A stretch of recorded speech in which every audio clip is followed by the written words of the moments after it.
All right. Hello. I'm here with Eric Reynolds, Vice President and Associate Publisher of Fantagraphics Books. And we're going to talk about the Comics Journal's Top 100 issue, number 210.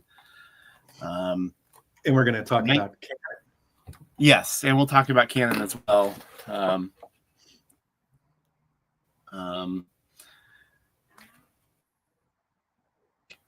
From 2024 came out just for, but it devoted to just that issue, and really not even the whole issue, but just the section that had the list. And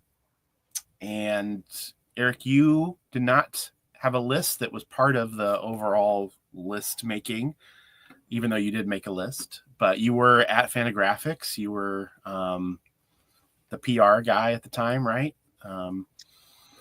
That's right. I think when Tom probably first thought about the issue and started conceiving it, because it was kind of a long gestating project, I think I was probably still working on the journal, but at some point I stopped and was still included in the process up until a point when they decided, when he decided it was probably unbecoming to have the Fantagraphics publicist contributing a list. So even though I went to the trouble to make a list, they ended up not using it, which I understood. Yeah. It has always been funny to me, though, that, Tom was at least the editor of the journal, but Gary Groth and Kim Thompson were the owners of Fantagraphics. I know. It's squishy. It's squishy. Yeah. Gary, makes sense because he was the actual executive editor of the magazine. Kim actually had no role with the magazine whatsoever, other than he enjoyed inserting himself into the magazine.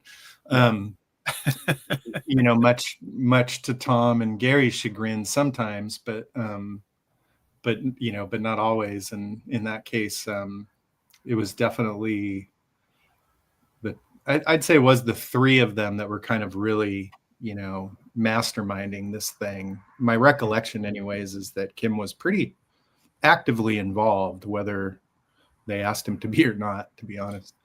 Yeah. You had, by that point, you had been with the company probably, 10 years or so?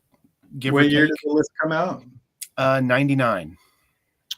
No, I would have only been, I started in 93. So okay. 6 years. Yeah. And you were the, what was your title at the journal? I know you did. I was the news editor. You were the news editor. Okay. Yeah. At that time there were only two full-time journal employees, the managing editor and the news editor. Mm-hmm. So, I in the process of talking to people about this, it's clear that people don't remember a whole lot, and it's totally understandable. It's 25 years ago. Why would you remember something that came and went? But one of the pleasant surprises for me is that it did seem to jog people's memories, for sure, at least a little bit rattled around in there. Yep. And I guess, you had told me you were kind of skeptical of the idea of me devoting an issue to an old issue of a magazine. I guess, what are your thoughts on that project since? Well, it was, I guess you already know this, but I had written at least one entry in the top 100. I wrote the E.C. Segar one, the Popeye one. I might have written another one. I can't remember. And then I did make a list, and I had actually thought those things were like lost to time and to multiple, past laptops. Mm-hmm. But your prompting, caused me to dig up those files, and I couldn't open them. They were, like the icons were just like little black boxes, and I thought for sure they were sort of unrecoverable because they were ancient versions of Microsoft Word or something or other. But because of you, I don't even remember how I did it, but I was able to open those files back up. I really thought they were unrecoverable, but I did. And so that was really great. That was the first stage in me kind of remembering that time. And then getting the magazine itself was fantastic. It was really, really great to kind of put myself back in that time and place and try to put myself in my head of that era. And it did jog some really good memories with Tom, good conversations in the office. The journal was really it's funny because, Fantagraphics at that time was publishing a fair amount of comics and books. But I would say the real hive mind of the office was the journal. The journal was really kind of ever present. It was coming out monthly. And it, so we were just swimming in comics and the comic book industry, and it was really fun to put myself in that time and place again.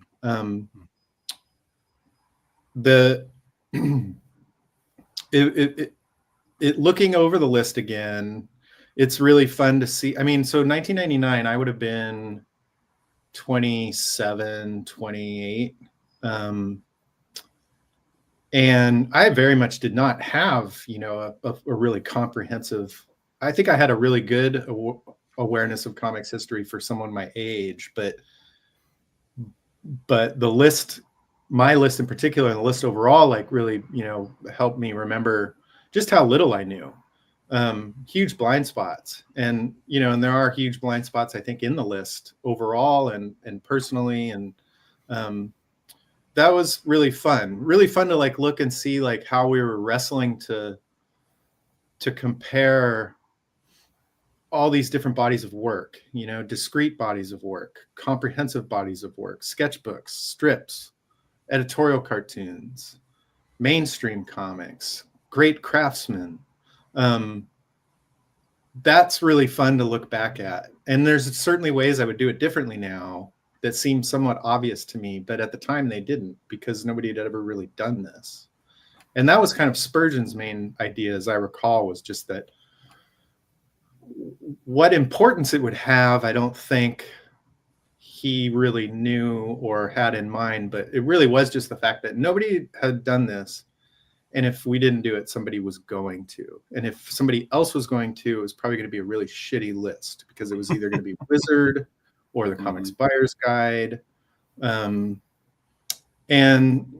so, yeah, that's just really fun. I talking about where does this Carol Tyler short story fall relative to 40 years of or 30 years of Crumb sketchbooks? That kind of thing. And it's interesting too to think about, so in 1999, you were still in this weird space where you had the undergrounds, the first generation undergrounders, and the second generation undergrounders, who I would consider primarily the alternative cartoonists, the Hernandez brothers and Julie Doucet and Chester Brown and Dan Clowes and Peter Bagg and Jim Woodring, artists like that. Those guys were still very much, kind of peaking, in their careers. And the undergrounders were middle-aged, basically. And so you didn't have as big a perspective as you do now, where you've got, 4 generations of underground cartoonists, alternative cartoonists, independent cartoonists, whatever you want to call them, folks doing personal work that doesn't fall within the kind of American mainstream tradition. So it was just it was an exciting time to kind of try to make sense of how that stuff all fit together, Yeah. I think, it was kind of criticized at the time. And when I would find reaction to the list online, there isn't a whole lot, but you'll go and I find, a Reddit thread somewhere where someone posts the list. But one of the main criticisms was that it threw everything together. And that's a beauty of it, though. Yeah, I agree. I disagree so much with that idea. There's really no other way you could do it I mean, you could, but you just end up with 10 different lists of editorial Right. cartoonists and strips. And this way really just shows the richness of the history of the medium. And Yeah, and it the was fact, please the go ahead. richness of the medium, and the richness of a medium that didn't yet really have its history, kind of written. Mm-hmm. And I think this, it's a shame that the issue is so marginalized and forgotten, because it's just one issue of a magazine that came out 25 years ago, because it was a big deal at the time. It was the kind of thing that, we didn't devote a lot of time to promoting single issues of the magazine, because there was always another one coming forwards later. Yeah. But that one we did. We sent out press releases. We did, Tom and or Gary did interviews about it. It did get talked about in a way that, the comics press kind of doesn't anymore. Mm-hmm. And yeah, so it really has been a real pleasure to kind of revisit it, and I'm glad that you prompted me to. Yeah, this is something I posed with a couple of other people I've talked to for this little series, which is you touched on it, and the fact that the ephemerality of one issue of a magazine, there's another one coming down the pike. If this list had been published in a book, or even just a slim little book, do you think that it might have had more legs within comics, that people would have found that and used bookstores? They would have, it would have been the sort of thing that people could have because Robert Boyd, one of the list makers, I spoke to him, and he said, now you can just find the list online, you don't need the issue. And I said, well, you can get the listings, but you don't get 100 essays about great comics. And those essays are uniformly great. I mean, they're just, even the short ones are just great snapshots of a work. And it's funny, I just reread my Popeye one, because I had to write a little short something else about Popeye for work. And I just thought, because of that issue's been on my mind, I actually pulled it out and reread what I wrote, because I thought, oh, maybe I don't want to plagiarize anybody else, but I can plagiarize myself. Yeah. And I reread it, and I actually was kind of like, oh man, I would completely rewrite this now if I could. I was a young man talking about, at that time, a 60-year-old plus work that I don't think I quite had the vocabulary to articulate what was truly great about it. But that said, that's my own, personal thing. Overall, I agree with you. I mean, yeah, that's a good question. I never thought about that. I don't remember if we ever talked about making it a book or not. I mean, I guess I could see, I don't know. I guess I could see a scenario where, for a particular generation of comics fans, like maybe, someone your age, maybe it would have been like a, the way that Pfeiffer's Great Comic Book Heroes was for one generation, or the Bill Blackbeard Smithsonian book was.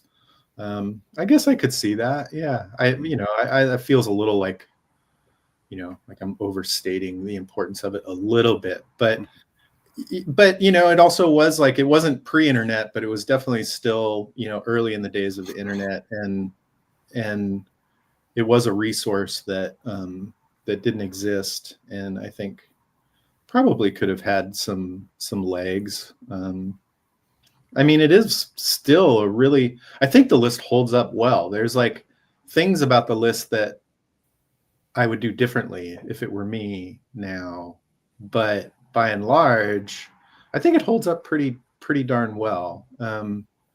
There are blind spots in it, but it's not an embarrassing list. Let me put it that way, which I think, speaks to the fact that Tom in particular really was intending the list to be something that would sort of hold up to time. Like, he was trying to make a kind of airtight, list that stood up to scrutiny. yeah, there are a lot of individual works on there that, you know, I don't think very highly of, Mm-hmm. but I don't think I don't think that any of the individual works can be singled out as, um, you know, just a terrible choice at the time, or even with the benefit of 25 years of hindsight. I mean, when the list came out, I didn't really know what I was doing. I was 22, you know, 22. So, you know, of course I thought I knew comics pretty well, but that I was humbled very quickly coming to that list.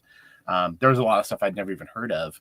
And now that I've had the chance to encounter pretty much everything on the list, I don't know, it still stands. It's pretty remarkable how well constructed it is.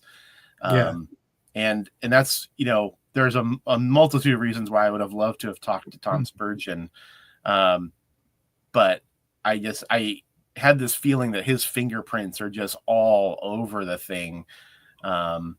In a way that he seemed to kind of distance himself from in the introduction. He really does make it sound like we talked to a panel of experts and academic, you know, and it's like, I kind of wonder how much of that was true. I think, you know, the arguing in the office was really the consulting the experts, and then Yeah, I think that's probably true. Like, you know, there was a methodology to, you know, sort of rank everything. mm-hmm. And I think that was largely adhered to, but then there was this like other, you know, extra round of just like, all right, we're going to do, you know, we're going to make the final decisions here.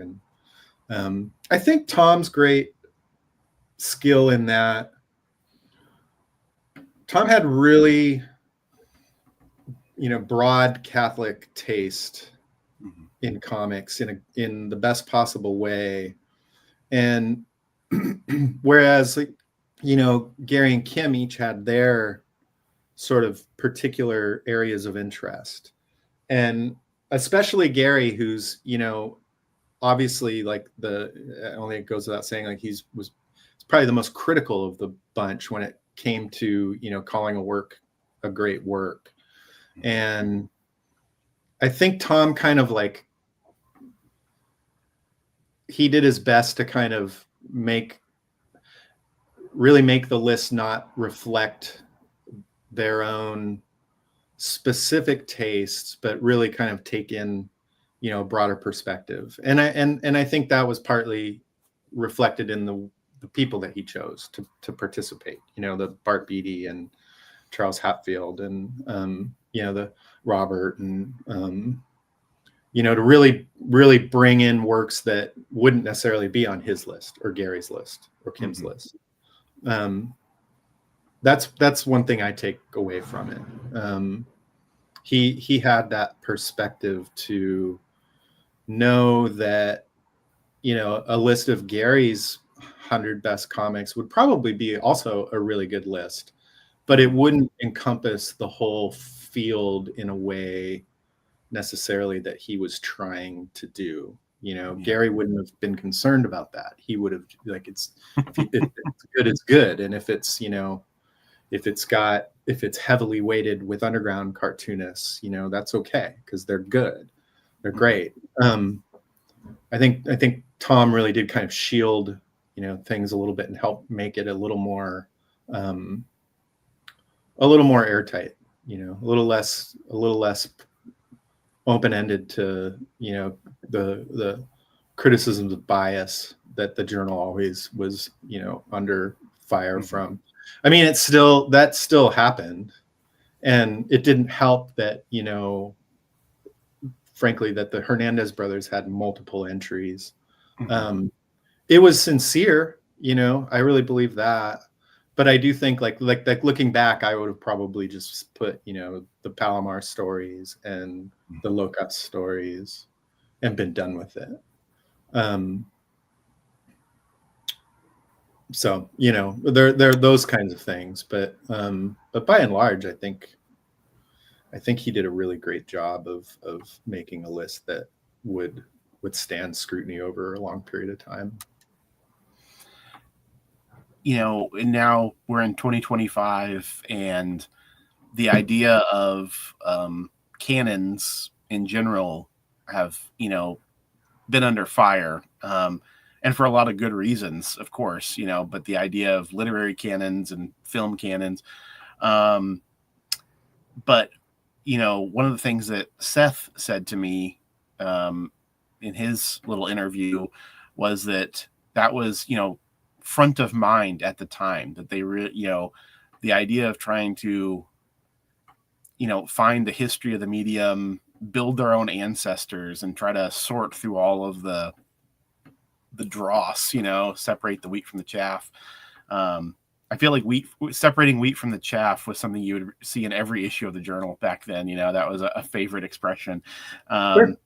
And the good is always in conflict with the better, I think, is a quote that I always think of from that Gil Kane once said about the Comics Journal, which when I was younger, I didn't completely understand. But I think it's a great line. Yeah, it's I don't know. I wonder if younger people now, appreciate how vigorous that debate was at the time. Now people do kind of take in a broader view of things, and there's a lot of cartoonists who, appreciate a lot of things about mainstream comics in a way that the previous generations would never do. You would never see Joe Sacco or Dan Clowes praise some current. If they praised a superhero comic, it had to be from 30 years before. It was never, Right. something last week had something worthwhile in it, and now Right. I think people cast their net a little wider, and they'll let some more things through.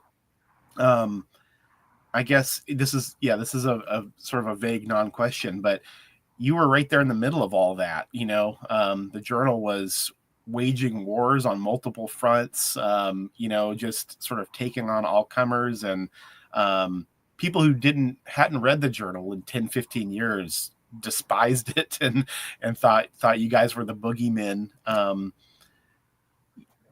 was in Brazil in December, comic convention, and I met Chris Claremont, and we got introduced at a party, and I told him, that I was with Fantagraphics, and he just goes, "Oh, the Comics Journal." And he said some other stuff that I won't repeat, but it was like, Oh my God, it's like 1995 all over again. I haven't had that in quite a while. I'm sorry, I interrupted you, but No. yeah, there's something else I was going to add there, but I lost track. Yeah, when I first started at the journal, I think the first thing the first like philosophical kind of question that I really consciously started to wrestle with as I, educated myself, because I'd worked in a comic book shop for 5 years. I was a cartoonist myself. I was a huge rabid comics fan. But it really got me thinking about art versus craft, and that listed too, when I think back on it, talking about like, well, the EC comics are great, but why are they great? It's not because they're brilliant, pieces of writing. It's really the craftsmanship of the artist that made that work sing. I mean, you have your exceptions like Mad and Kurtzman's War stuff that had this, this extra layer of meaningfulness to it. But, the average horror and sci-fi stuff was like, it's like, you read that stuff now, it's not great literature. But what was great about it was those artists and the way that they inspired future generations, like the Undergrounders and the 80s, guys that came of age during the black and white boom. And I remember like really like just kind of really thinking about that in a way that I never had before, and being pushed to think that way by Gary in particular. but also Kim and then later Tom. Tom came. I had worked at Fantagraphics for 2 or 3 years before Tom came on board. And getting off tangent, when Tom came on board, he was just like the latest journal editor. Like there were no great expectations for what he was going to do. He was working at a home shopping network in Pennsylvania. He was just a comics fan who applied for the job and got it. And I had no reason to think that he was, anything special, to be perfectly honest. But I think he ended up being the second best managing editor of the journal ever, after only Gary. And yeah, so it was fun. It was great times. It was really like, it's fun to think about just how much I was just learning and soaking in everything, What do you think about the legacy? I mean, I know that the journal, a new issue is about to come out. So, but the legacy of the journal in general, I mean, well, honestly, if I'm being perfectly frank, I think it's one of the great tragedies of Fantagraphics over the last couple of decades, because it is probably the richest body of comics history that exists in American, in the English language anyway. And it's all, virtually disappeared. You see it, you see it referenced in academic texts, collections of interviews from university presses, here and there. But if I were rich, I would, like, the first thing I would do is build a full, interactive, searchable online library of the Comics Journal and make it available free and to the public, because I think I really do worry pretty frequently that, like, I just read stuff online that, that doesn't have that perspective. It doesn't have access to it, and I'm just like, you'll read stuff, whatever, speculation online, and you're like, no, I know the answer to this. I read it in the Comics Journal, 25 years ago. I know this happened, there's no speculating about whether it happened or not. I've seen it recently in the distribution stuff that's going on, with Diamond's bankruptcy, reading people speculating about the history of the comics market. And it's like, well, no, there's no speculation here. This, I know this happened. I wrote about it myself. I investigated it, and but people just don't know. It's just lost. It's just kind of lost to time, and it bums me out. I mean, I would actually rather. I told Gary this recently. I would rather never publish another issue of the Comics Journal and get everything that's already been done online than continuing to publish a new one. Like, I'd rather devote those resources to making that body of work fully accessible to fans and scholars and journalists. Because it's, I mean, when we did the Comics as Art book, another, Spurgeon project, the one thing that Tom and I talked about that made Fantagraphics story so interesting, and this extends to the journal as well, maybe even more so, is that it's not just a history of a publisher or a magazine. It's a history of a movement and of an era and of the entire direct market, basically, from its inception, in the late 70s. Because the publisher was also publishing a magazine that covered the entire industry, both the art form and the business end of things. It really is this, Fantagraphics sort of sits at the epicenter of this, this bigger, thing that was happening in comics. I mean, who knows what comics would have become if the direct market had never really been established. Mm-hmm.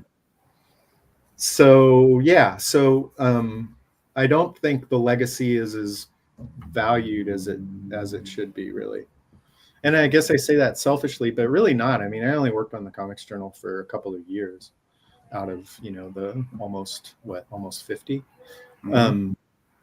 I was just a blip, a ripple in that ocean. And but I mean, even now, I just recently I was looking for. I worked on this Richard Sala book that we're putting out, the Night Drive collection, and I trolled through a bunch of old journals from the time the magazine came out,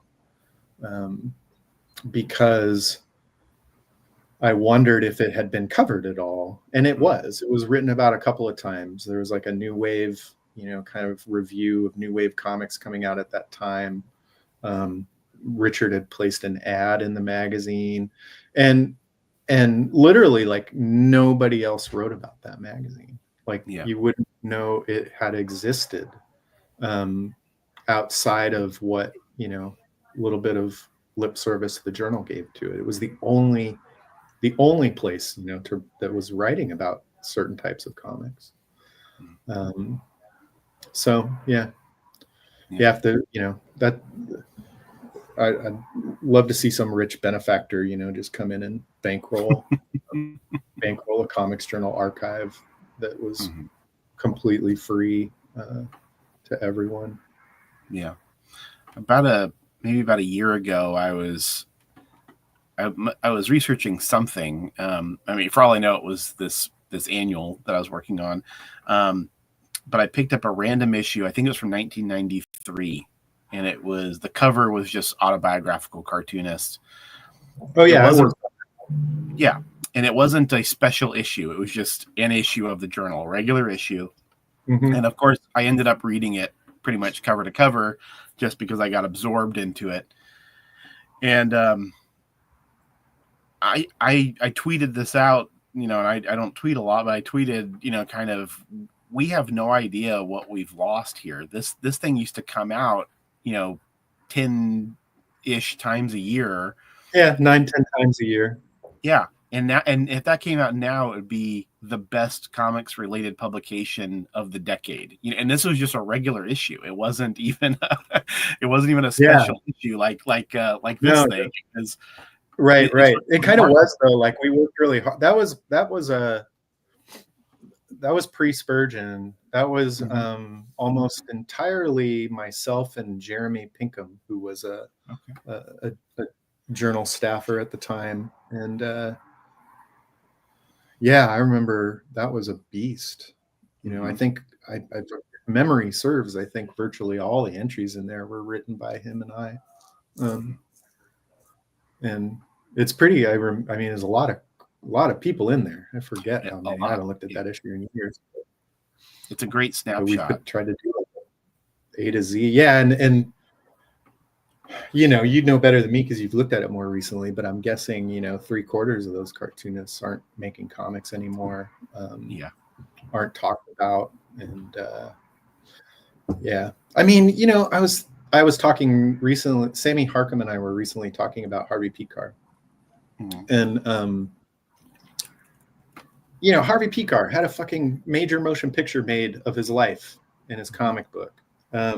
One of the true crossover successes from the underground generation into the mainstream. He had Our Cancer Year, which was, at the time, probably the biggest, adult literary graphic novel of that year, whatever year that was. Sort of a guy that everybody sort of knows, but yet there's shockingly little to go to if you want to find the definitive Pekar reader, if you want to read about Harvey.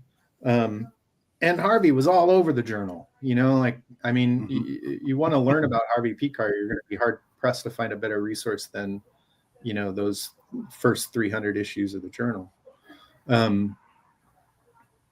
So yeah, we have such a short attention span now, which is rather cliched to say, but it really is true. I mean, Harvey's only been dead for a decade, maybe. And it seems you can already kind of feel him slipping out of memory. Part of that's because I don't think there's a real good comprehensive, program to keep his work in print. But there's also just he lived in an analog world that hasn't been properly documented online, I don't think. at least before the movie and before the internet. That actually leads perfectly into something I wanted to ask about, which is, you know, in comics, so many things go in and out of print. Mostly out, you know, just Sure. because of the economics. But, you know, one of the remarkable things about this list is that I think, you know, it's been a while now since I've broken down the numbers, but I want to say it was 84% of the list had either been reprinted or stayed in print. You know, I mean, there was, you know, that's a lot, you know. I mean, just a massive amount of stuff came back into print, at least in some form. You know, there may only be one little book of the Bungle family, but at least there's one little book, you know. Right. And you know, obviously, I don't think that the list was necessarily a roadmap for anybody. That, you know, that you guys had it up on the wall to say, okay, we need to get as much of this stuff as we can, but Fantagraphics has published a ton of the stuff since. You know, I think 40% of the list you guys have been responsible for. You know, how much of that was just coincidence because the list was about excellence and you're pursuing excellence, and how much of it might have been putting things back into your minds as a potential well, it was all, you know, of course, like that data or whatever you want to call it is like, it is the very thing that leads people to talk about how biased the list was. Sure. But it, and I suppose it was on some level, but in terms of the relationship between the list and what Fantagraphics published, it's what you said. It was very organic, and it was really just a list of excellence, and we were always striving for excellence, as pretentious as that sounds. So it's no, you know, it makes sense to me that, especially as you entered, you know, the 2000s, and there was this huge wave of classic comic strip reprints that, you know, we would be all over that, and would collect a lot of the work that was on the list. You know, there was like a lot of stuff on the list that we had already published, but then there was a lot of stuff on that list that we had never published until after that list came out. And that relationship was just, you know, that's the work that was valued. Why wouldn't we publish that? Why, you know? So yeah, I don't know. I mean, it seems perfectly natural to me. And it's always funny to see like people ascribe like some kind of sinister, you know, machinations behind it all. But as you've probably learned, you know, being around Fantagraphics, it's like one thing that's like never changed is we're just constantly flying by the seat of our pants, you know. There's rarely you know, any real long-term master plan at work. That's for sure. We don't have time to, you know, I can barely ever see anything other than what's right in front of me at any given moment. So I'm oh, go ahead. So you guys are, I don't know what I was going to say. The master plan is to line your pockets with all the money from Barnaby reprints and yeah, right. Exactly. Yeah, pretty much. Exactly. Yeah. That's exactly right. I mean, one thing I will say is like, we've always been kind of gluttons for punishment in that, like, we want to publish great stuff, you know, even if we don't think it's going to make much money. And it's not altruistic. It's, we're comics fans. It's just like, you know, I want to read that stuff. Barnaby happened because I wanted to read the complete Barnaby.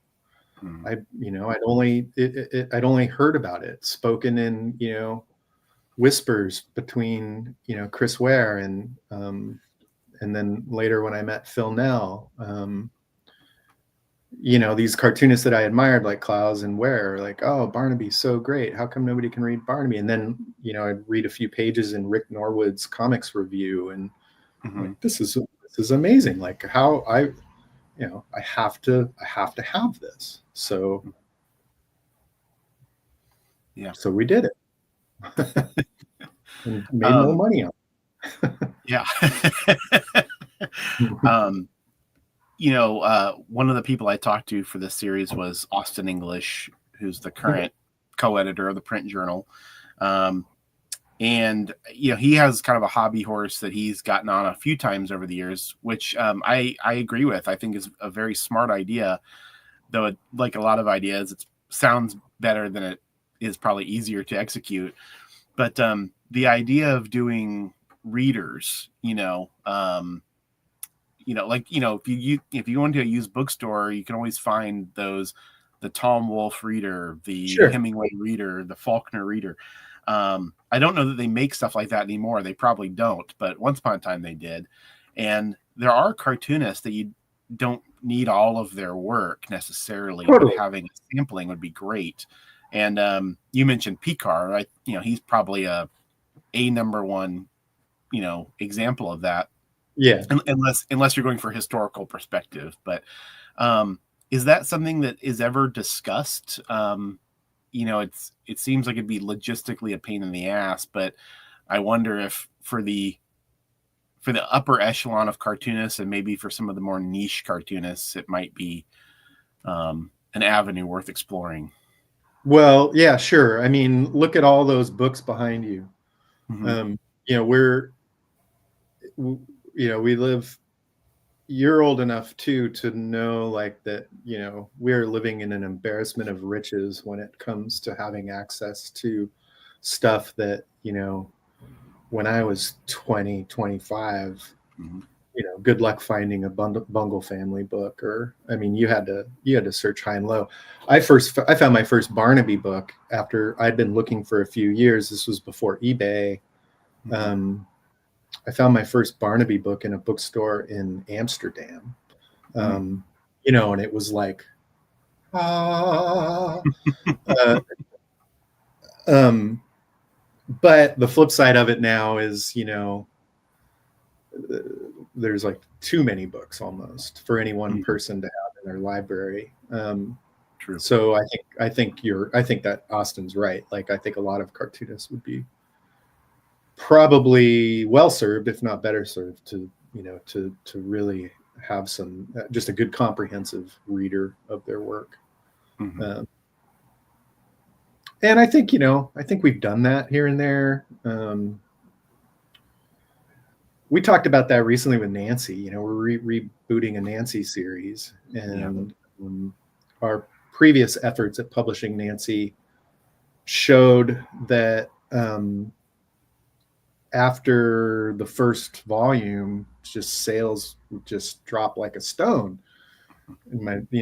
Which I can only interpret as being that everybody loves Nancy, but not everybody needs all of Nancy. Little Nancy goes a long way. And with all due respect, to the strip, which I think is brilliant, there's something to be said for that. That one single best of Nancy book maybe enough for most people. Yeah, some of these strips ran for 40 or 50 years, and like I love Bringing Up Father, but and I would love a comprehensive collection, but I can't imagine the audience for that goes past a couple dozen people. Yeah, right. Whatever it is, whether it's Bringing Up Father or Alley Oop, or hell, even something like Will Eisner's The Spirit, which is sort of like held on such a pedestal. But I don't need more than 100 or 200 pages of the best work. Especially in something like, or even like superhero artists, your Kirby's, or like, I don't really want to read this stuff. I just want to have like the best stuff to look at, basically. But anyway, I don't want to put you on the spot, and I don't know how long it's been since you've looked at the list again, but were there any glaring omissions for you that you feel strongly about now? I mean, I'm not talking about putting yourself back in 25 years ago, but maybe now when you look at it, Now, yeah, because Nancy's not on the list, and I think I've had several people express surprise to me that it wasn't. the last time I looked at it was really when I read your magazine, and there's a lack of diversity to the list in some ways that that could have been better addressed, but but some of it just lacked, well, I don't want to defend it or condemn it. It's just something that stands out, if the same people, if Tom were still here and the same people put the same list together, I wonder how much of it would change. There's probably at least half of it would probably still be on there, or at least the artist would be. Maybe the actual selection might be, sure. Like I said, maybe instead of Flies on the Ceiling, you just put it all encompassing Locust Stories by Jaime. But the other half, there's probably a quarter to a half of it that would have changed over time. I don't know. I don't know how to answer that. I don't specific. When I read the issue of Canon, I mean, even that was a month or two ago now. I don't remember anything jumping out at me that was omitted. Some of the orders a little, you might nitpick, but no, I mean, again, I think for the most part it holds up pretty well. I mean, as I told you in conversation, the funniest thing to me about that list is the hand wringing over Dave Sim. A decision which I think has completely stood the test of time. And that, that was sort of the thing that jumped out at me the most, was just what a seemingly controversial decision that was at the time, in a way that just is ridiculous to me now, because I think history is on the side of Tom and Gary in that respect. Yeah, I wonder if he hadn't been embroiled in one of his many conflicts with Gary in the Journal at the time, if that would have been held up as a startling omission at the time. If I can't even remember. I did the research, I looked, and I think at the time they were arguing over a speech Dave Sim had given, and Gary took issue with it and wrote to him, but if it had been in between one of their flare-ups, I wonder if people would have just said, whatever, but it had, like you said, everything has the conflict of interest. Everything has this political angle attached to it. And as no one could believe that, that people just didn't think it deserved to be considered one of the greatest works of 100 works of all time. Had to ascribe some kind of motive to its omission in a way that it's just kind of, it makes me laugh. Because it's perfectly justifiable to me. Yeah, I mean, Tom even said it was on his personal list, but it just, the way the voting shook out, it didn't make it. And when you wrote to me about Canon after you had read it, you kind of singled out me tracking down that message board, recarts.alternative or something, like whatever it is. Which I just found. I actually think my friend Alex is the one who found it. It's on the Wayback Machine, and I edited it just to take out the non-list related stuff, because like every message board thread, it went in its own directions eventually.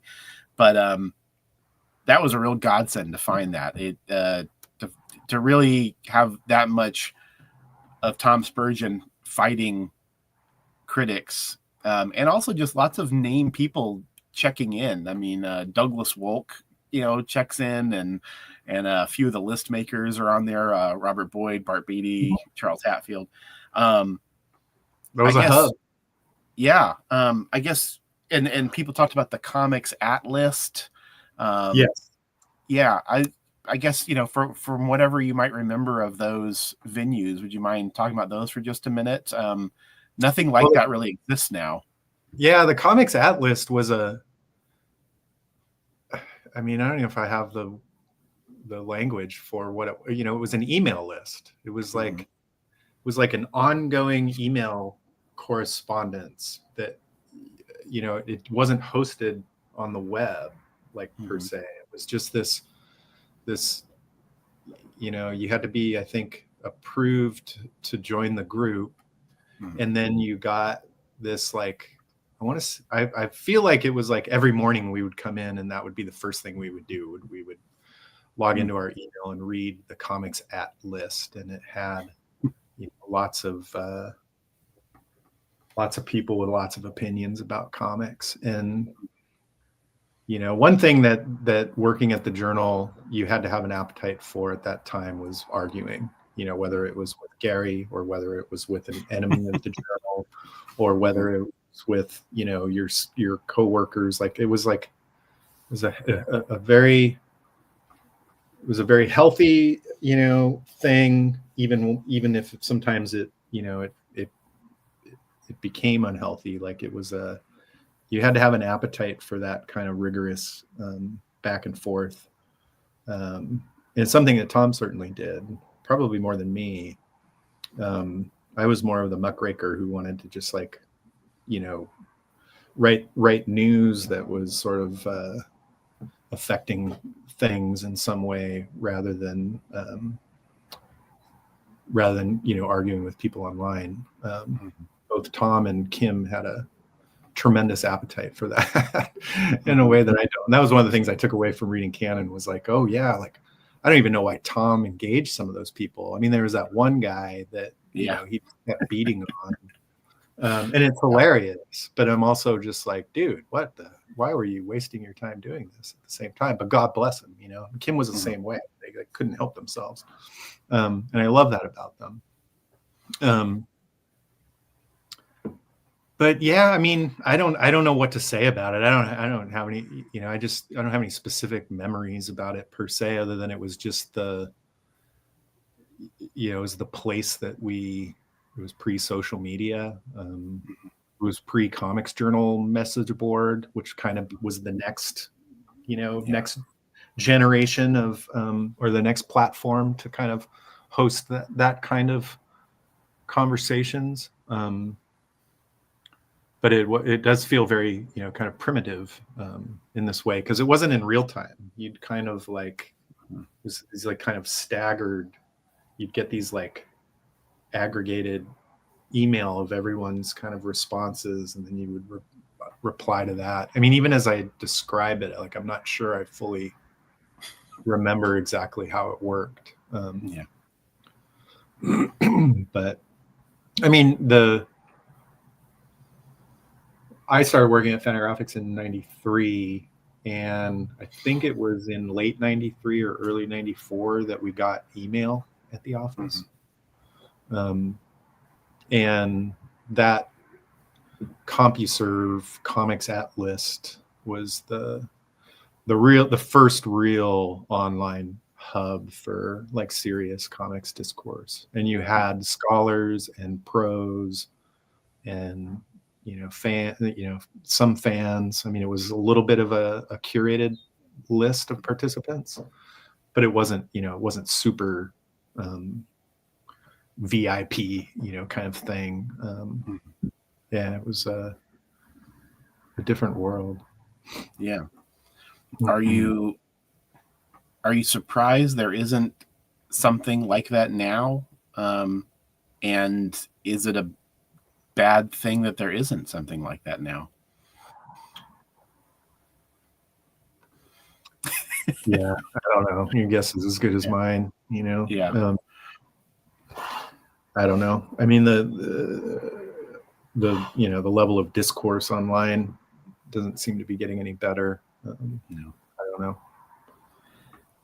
Yeah, that's the thing, is that the more choices we have, the more availability of everything there is, the worse the conversation gets. And we were definitely sold a bill of goods about the internet, and there's a lot of great things about it, obviously, but I think in terms of any kind of critical discourse, it's withered on the vine. And like I said, you read an old issue of the journal and you go, there just isn't anything like this anymore. And this used to come out regularly. Wasn't an event. I obviously there's just not the economic structure in place for that sort of thing to exist nowadays.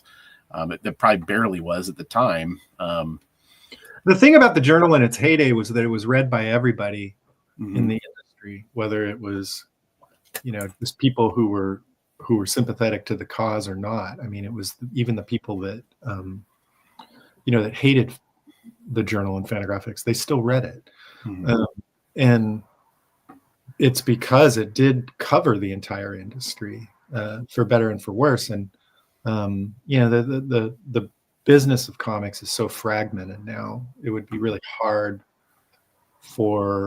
it's remarkable that it was like basically, I said earlier it was a staff of 2. That's not quite right. It was an editorial staff of 2, but there was also the designer who, so it was really more like a staff of 3. And Gary and I talk about this pretty often. Like, we almost can't believe we were able to do that.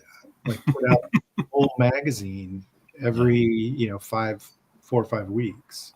Yeah. And make it pretty good, you look at it now and it's like, there's a primitiveness to it in terms of the production and graphic design. And, but still, there was a lot of good content in there. And I don't know how you could, but I think what I'm getting at is like the industry was small enough that you could kind of wrap your head around it all and compartmentalize it enough to know what to focus on. And, I think about, like, I used to fill like, anywhere from like 25 to 40 pages of the magazine every issue with news that I, almost all of which I wrote myself. And I'm like, how did I do that? Yeah. In turn, because I'd have to spend like 3 weeks researching, doing interviews, taking notes, and then I would write most of the news section like in the week leading up to going to press. And part of it was youth, just being too stupid to not know that I couldn't do it. But also it wasn't me. It was like the industry was different, and it was different in a way that you could, you could just kind of wrap your head around it all. And it was a lot, but it wasn't too much. Now I think about if I had to, write industry news, like what is that? What does that even cover? Is it just the comic direct market? Is it bookstores? What is it? There's the sheer variety of publishers in English language. It would be daunting, but all right. Well, I appreciate you doing this. Appreciate you talking to me. I know we went afield, but the list encourages you to go afield and talk about the journal, comics in general, where comics have gone since, where the journal's gone since. So I appreciate you talking to me and running out some of these threads. My pleasure. I love talking comics with you. Okay. All right. Thanks, Eric. All right. Take care, Colin. You too.